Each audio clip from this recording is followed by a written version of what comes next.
This may look just like an empty lot of dirt, but there are hundreds in our area who see something else, primarily hope. Oh, isn't this going to be so wonderful? This is called looking on the bright side. Somewhere back in that clearing in that field. It's about all Paul and Dana Tabor can do after he's been diagnosed with recurring cancer 6 times in the last 17 years.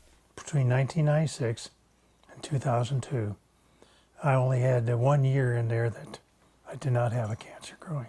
They have a name for him at St. Louis University Hospital. The Miracle Man. And people we didn't know, as we walked down the hall, they must have had a picture of me somewhere. And they would say, "Hey, I heard you got a good test this week." After 11 blissful, cancer-free years, the disease has returned to Paul's liver and then some. It's already bad enough news, but the thought of the constant back-and-forth trips to St. Louis can be deflating. It is hard on the mind and the body, especially if you don't have hope. But this time, the Tabors are quick to say they have a renewed sense of hope, thanks to SIH's new Comprehensive Cancer Center initiative, saving patients that dreaded trip. The idea that we can go and get your x-rays, your treatment, see your doctor, and be home for lunch is just really exciting. Paul and Dana still have a way to go until they'll be able to use the Cancer Center, since it won't open until early 2015. But they say just being part of the construction means the most to them. In Carterville, Fanna Haile Selassie, News 3. I'm asking the question, what purpose y'all doing this? It didn't take long for us to find the reason behind all the phone calls to police. So y'all get that camera on my face and tell you what, I'm gonna bust it. A mother and her child, along with another man, standing right in front of the Carbondale Burger King Wednesday with a sign asking for help since they're homeless. A fact a couple drivers were eager to point out was not true. I knew that they lived at the campus inn, and so I knew that they had the money to live there. The man at the campus inn front desk knew exactly who the people were and said they've been living at the hotel for the last couple of months. He thinks they pay their roughly $30 a day rent by asking for money.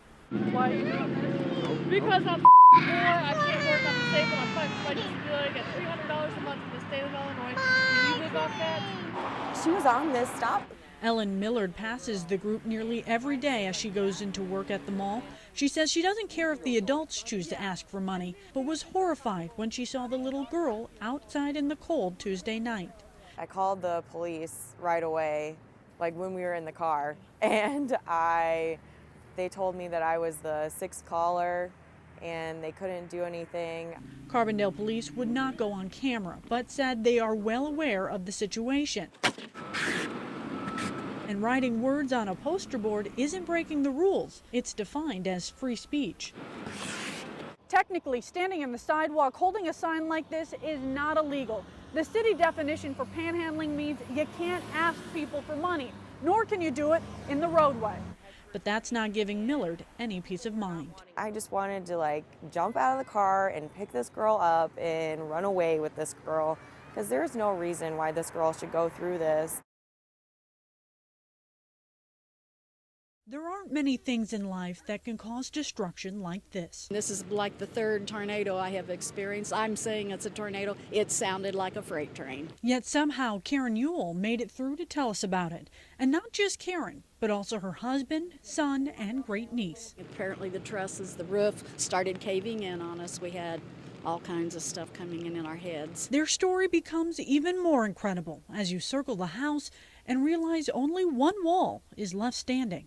There is literally no roof left on this house. And if you take a look inside the bedroom, this is where their grandniece was sleeping. It was covered now in insulation, but the family is considering itself lucky. If you take a look around this corner, the only place that has a ceiling left on is their safe spot right inside this closet. I believe in divine intervention, and I think God's hand was on them. Robin Cole is Karen's sister, who lives about 40 minutes away in Freeman Spur. They have a warning system when storms hit. I texted her and said, it's coming through now. It should reach you in about 10 to 15 minutes. Karen's family was prepared, cramming themselves inside this small closet as the house ripped apart. The adults protectively huddling around 12-year-old Deanna Whitlock. and it paid off. You know, we hear about emergency preparedness all the time. We hear about having a plan, and I think this is proof positive that the plan worked. They knew where to go, and they absolutely had only seconds to get there. Karen says the extent of the damage is slowly starting to sink in as she gets a good look of it in the daylight, and believes there was a much higher plan also in the works that night. I believe everything's in God's hands, and I truly felt his presence with us last night. And even though the house is gone, we had our lives. There's a classic beauty behind these old storefront windows in downtown Carterville, a proud display linking the growing town to its 19th century roots. But behind the beauty are untold aging problems that have no regard for history. Well, they got a good lesson last night. It was just something we did the best we could. Fire Chief Bruce Talley says these century-old buildings with soft bricks and little mortar did not stand a chance against the flames Monday night. A lot of times the brick will get hot, we'll hit it with cold water, and immediately there's a spalling effect, and the bricks start to fail or wash out, if you will, and then the building becomes weak. It becomes a collapse problem then. By noon on Tuesday, City Water Superintendent Michael Rosinski hadn't slept in 30 hours. And the infrastructure in town's 60-plus years old. Some of it's older than that. He was putting out fires of his own in the city's aging water infrastructure. As fire crews desperately needed water, one of the nearest hydrants came apart. These were the bolts that were holding the base of the hydrant. It began leaking thousands of gallons of water with no way of shutting it off without stopping water to the entire town. Impossible during a firefight. When the fire trucks are hitting the hoses up there in spots shooting water, and they move the booms around, turn it off, turn it on, turn it off, turn it on, what it does is it causes a pumping sensation in the hydrants, and it just lifted it up, the rotten bolts. The issue forced firefighters to continually truck in water from nearby lakes. Rosinski says Carterville will be getting a new pump house, which should help get enough water into town to fight future fires.